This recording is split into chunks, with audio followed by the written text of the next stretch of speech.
So what happened was that the debt crisis was taken advantage of by other forces that had a different paradigm, which they said was the paradigm that could better bring about greater and more efficient economic arrangements and production. What we had was that this was a time that, for a variety of reasons, in Europe, the northern countries, the kind of post-war arrangements in which the state also played a very important role, the Keynesian state, in which basically you have the state intervening to smooth out the contradictions of capitalism. That state, whether it was in Europe or the United States, began to suffer a crisis. And I think that crisis was most expressed in what they call the crisis of stagflation, in which basically you had low growth at the same time that you had high inflation, or stagnation and inflation at the same time, which was not supposed to occur according to classical and neoclassical economics. But the point I'm saying here is that this crisis of what we call the Keynesian state, which we are using, named after the English economist John Maynard Keynes, this crisis was taken advantage of by this emerging neoliberal thinking that hated the state intervening in the economy, that said that the worst thing that could happen was more and more state intervention in the economy. That state intervention created all sorts of dislocations, and the best possible world was created by reducing the role of the state and just maximizing the role of market forces. And the best thing to do about economic growth was to do nothing, okay? And leave it all up to the market. So basically, do-nothing economics was basically the prescription for the North, which was embodied in Thatcherism and Reaganism in the United States, and in the South too, which was embodied in the structural adjustment programs that were pushed by the World Bank and the IMF that had been captured by neoliberal thinking at that time. So basically, in both the North and the South, the right or the conservative or the neoliberal counter-revolution, basically its cutting edge was to radically reduce the role of the state, and in the South, it was the same thing, which was to radically reduce the state through structural adjustment. Okay? So this is in the 1980s and the 1990s. A new paradigm takes over from state-led industrialization in both the North and the South, and we now had the predominance of neoliberal economics. And I think in both the North and the South, the main prongs of the neoliberal program was deregulation, stop,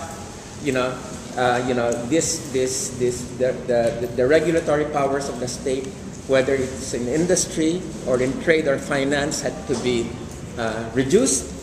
You had to allow the free mobility of capital, for instance, which used to be restricted in the post-war period.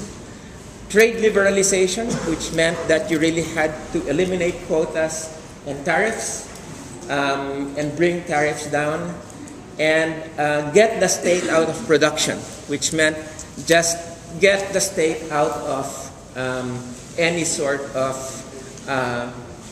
participation in producing goods.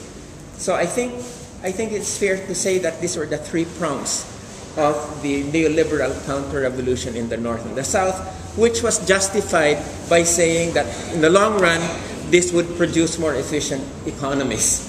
Okay, so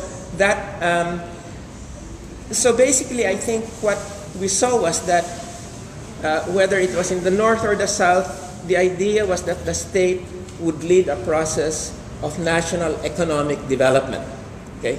And this was what was sacrificed in the coming period.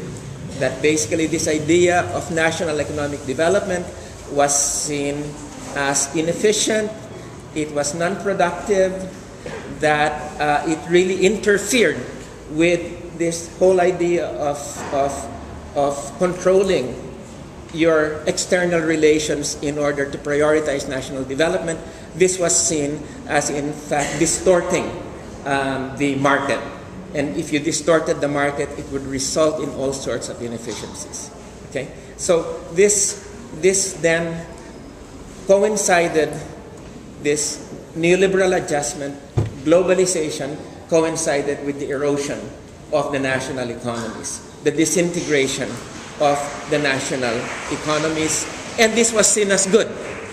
That in fact, this integration at the national economic level was seen as good because it would allow for this more efficient integration of economies at a global level, led by transnational capital. So basically, and I would just like to go to the third part, is that neoliberal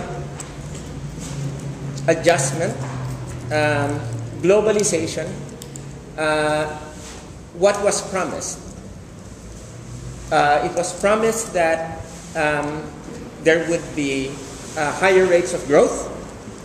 It was promised that there would be lower rates of poverty, and it also was promised that there would be lower rates of inequality. By the 1990s and onto the first part of this decade, what we saw was exactly the opposite. Okay? We had, in fact, stagnation. If you compare the 1960s and 1970s, the annual rate of growth of the developing countries, compare that to the 1980s and 1990s, which were the neoliberal era, the rate of growth in the 1980s and 1990s was something of the range of about 1.5 to 2% on average, whereas the rate of growth during the state interventionist period was in fact more around 4 to 5%. So clearly, the promise of regenerating growth was not in fact achieved, and the state interventionist period had a greater kind of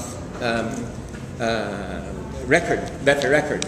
Poverty, I think it's fairly clear that that in most parts of the third world, with the exception of China, poverty increased in terms of people living in absolute poverty.